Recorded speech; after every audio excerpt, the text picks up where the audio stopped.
voici revenu à une capsule. On vous montre aujourd'hui à partir des glaïeuls. Vous savez, les glaïeuls, regardez, la photo est là.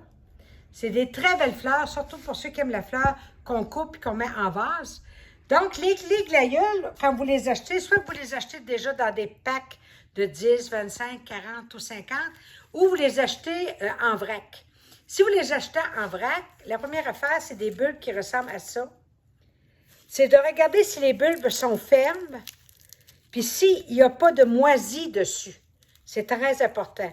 Et quand on prend un bulbe, regardez, on voit ici la naissance de la tige qui va être là, ça fait comme une pine. Puis ici, c'est plus rentré par en dedans, c'est là que va sortir les racines.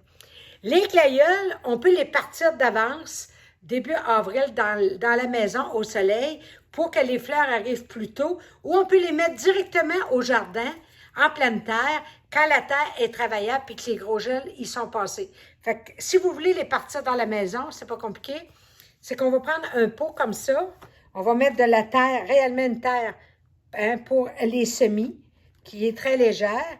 On va prendre notre bulbe et le rond qui est renfoncé, c'est les racines, donc on va le placer comme ça sur la terre. Et on va venir mettre, je dirais, un bon 2 cm de terre par-dessus. On va presser comme ça, puis on va arroser copieusement. D'accord? Puis on va le mettre au soleil. Ça va prendre environ, je dirais, un bon 2 semaines avant que vous voyez arriver des feuilles. Donc, si vous le partez début avril, dans la première semaine d'avril, les feuilles vont arriver dans la 3e semaine d'avril. Donc, votre plant ne sera pas trop avancé quand vous allez le mettre dehors. Partez-le pas avant ça parce qu'on ne veut pas des plants déjà très hauts parce qu'ils vont avoir de la misère à reprendre dehors. Donc, quand ils vont être le temps, si vous les partez dans la maison, on va les mettre en pleine terre, on enlèvera le pot puis on les mettra en ligne. À l'automne, avant qu'ils gèlent, bien, on va aller rechercher notre bulbe qui va avoir fait des bulbillons et des petits bulbes tout le tour. Donc, on va avoir plusieurs bulbes. Il y en a qui vont être assez gros.